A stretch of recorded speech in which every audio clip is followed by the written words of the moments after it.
अस्सलाम वालेकुम। 9 physics chapter number 7 की एमसीक्यू स्टार्ट कर रहे हैं आज। Matter is made up of tiny particles called dash. Matter जो है छोटे छोटे पार्टिकल्स से बना होता है जिनको हम क्या कहते हैं, मॉलिक्यूल्स, एटम्स, आयंस या सेल्स। सो एटम्स होते हैं। A group of atoms is called dash. एक से ज़्यादा एटम जो मिलकर बनाते हैं वो क्या बनाते हैं, मॉलिक्यूल बनाते हैं, एटम बनाते हैं, आयन बनाते हैं, सेल्स। वो मॉलिक्यूल बनाते हैं। 1857 में एविडेंस ऑफ मॉलिक्यूलर मोशन जो है सबसे पहले किसने दिया था? रॉबर्ट ब्राउन ने, न्यूटन, आइंस्टाइन या डाल्टन ने। सो रॉबर्ट ब्राउन ने जो है मॉलिक्यूलर मोशन यानी कि ब्राउनियन मोशन भी कहा जाता है इसको, क्योंकि इनके नाम पे दी रखी गई है ब्राउनियन मोशन या मॉलिक्यूलर मोशन। 1857 में रॉबर्ट ब्राउन ने बताई थी।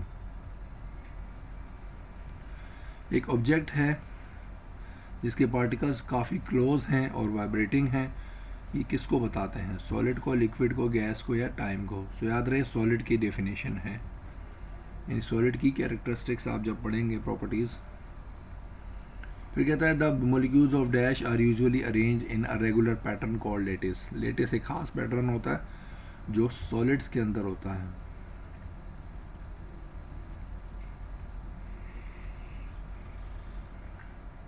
डैश है फिक्स्ड शेप। किसकी शेप फिक्स होती है? सॉलिड की, लिक्विड की, सॉलिड लिक्विड दोनों की या सिर्फ गैस की? सो सॉलिड की फिक्स शेप होती है।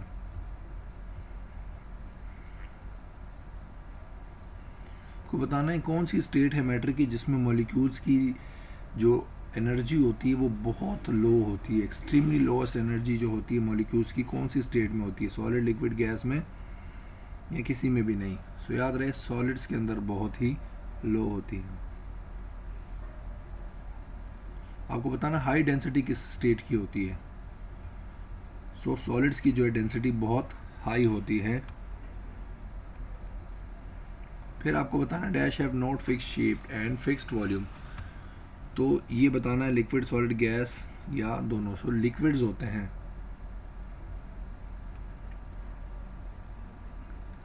आपको बताना है कौन सी जो स्टेट है मैटर की वो इनकम्प्रेसिबल है। इनकम्प्रेसिबल का मतलब कंप्रेस नहीं हो सकती। इनकम्प्रेसिबल मीन्स जो कंप्रेस नहीं हो सकती। Solid and liquid, solid and gas, liquid and gas या तीनों। सो सॉलिड एंड लिक्विड जो है इनकम्प्रेसिबल है, गैस कंप्रेसिबल होती है, ये भी याद रखना है आपको। आपको बताना कौन सी स्टेट है मैटर की जिसमें मॉलिक्यूल जो है क्लस्टर्स में फाउंड होते हैं। सो लिक्विड्स के अंदर जो है मॉलिक्यूल्स क्लस्टर्स में होते हैं। को बताना है लो डेंसिटी कौन सी स्टेट की होती है? सॉलिड्स की, लिक्विड की, गैसेस की या किसी की भी नहीं। सो ये याद रहे आपके पास गैसेस की जो है सबसे लो डेंसिटी होती है। आपको बताना है पार्टिकल्स सबसे ज़्यादा जो दूर होते हैं कौन सी स्टेट में होते हैं? गैसेस, लिक्विड, सॉलिड्स में। सो गैसेस में सबसे ज़्यादा दूर होते हैं पार्टिकल्स जो होते हैं। बॉइलिंग और मेल्टिंग पॉइंट्स गैसेस के क्या होते हैं? बहुत लो होते हैं, यानी बहुत कम होते हैं, बहुत ज़्यादा होते हैं, कम होते हैं या ज़्यादा होते हैं? सो बहुत लो होते हैं, very low. Boiling and melting दोनों। एक बर्निंग कैंडल जो एक कैंडल जल रही है वो आपको बताना है किसकी एग्जांपल है, कौन से स्टेट की एग्जांपल है? सो ये सॉलिड की, लिक्विड की, गैस की। तो याद रहे ये एक यूनिक एग्जांपल है, काफ़ी डिफरेंट है, ये लाजमी आप कर लीजिएगा इसको याद। ये तीनों एग्जांपल्स को फॉलो करता है, यानी ऑल थ्री जो है स्टेट्स हैं मैटर की, ये तीनों की एग्जांपल है। सॉलिड की भी है, लिक्विड की भी और गैस की भी है।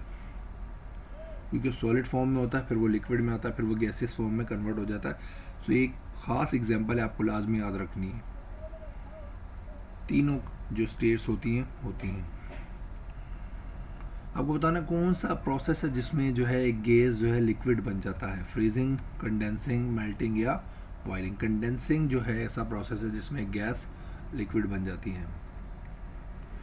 आपको बताना conversion of matter between three states involve. जो कन्वर्जन होता है मैटर का स्टेट्स के अंदर, एक स्टेट से दूसरी, दूसरी से तीसरी, ये कौन सी चेंज होता है? फिजिकल चेंज होता है, केमिकल होता है, दोनों चेंज होते हैं या कोई चेंज नहीं होता? सो फिजिकली चेंज होता है, it is physical change.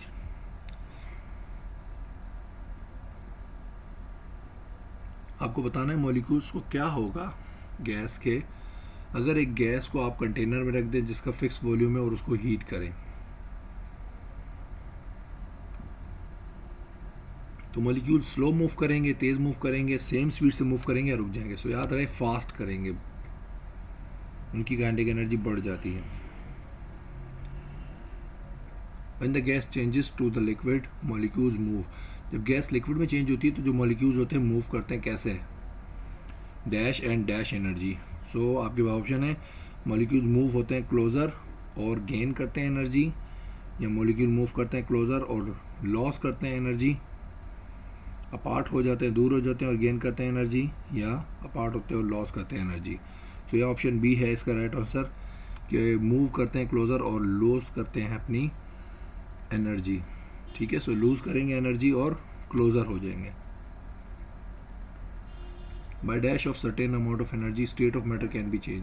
State of matter change होती है किस चीज़ से? सर्टेन अमाउंट ऑफ एनर्जी के क्या करने से होती है? एडिशन करने से, रिमूवल से, बोथ ए एंड बी यानी दोनों से, या किसी से भी नहीं? सो दोनों से होती है, एडिशन करने से भी, रिमूवल करने से, बोथ यानी ए और बी सही आंसर है। अगर एक गैस को हीट किया जाए एक सील्ड सिलेंडर में तो क्या इंक्रीज होगा?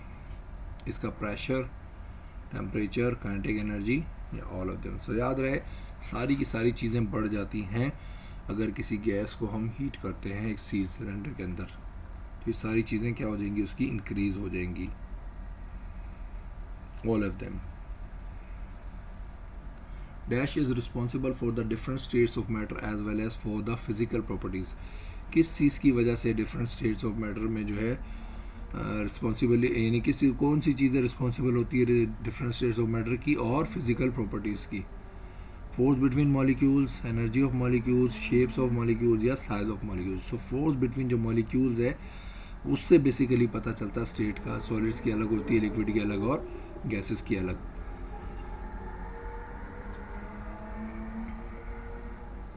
इसमें से आपको बताना है lowest boiling and melting point किसका है? हीलियम गैस का, हाइड्रोजन गैस का, ऑक्सीजन गैस का, या मरकरी का?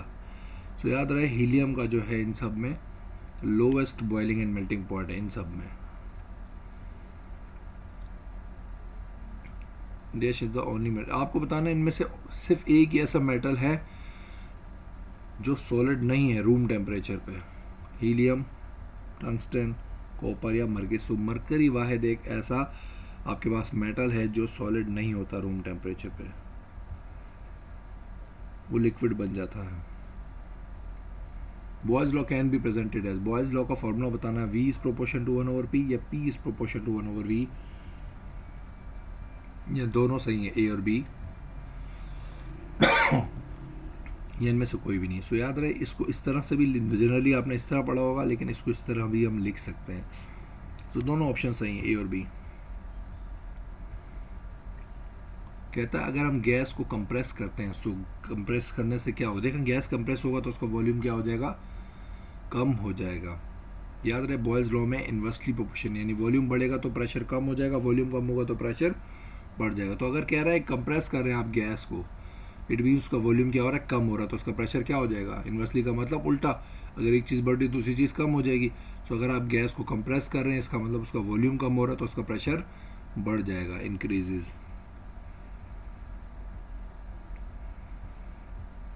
इस तरह आपको कहता है फिर decrease the pressure of a gas. अगर हम किसी गैस का प्रेशर डिक्रीज कर रहे हैं तो उसका वॉल्यूम क्या होगा?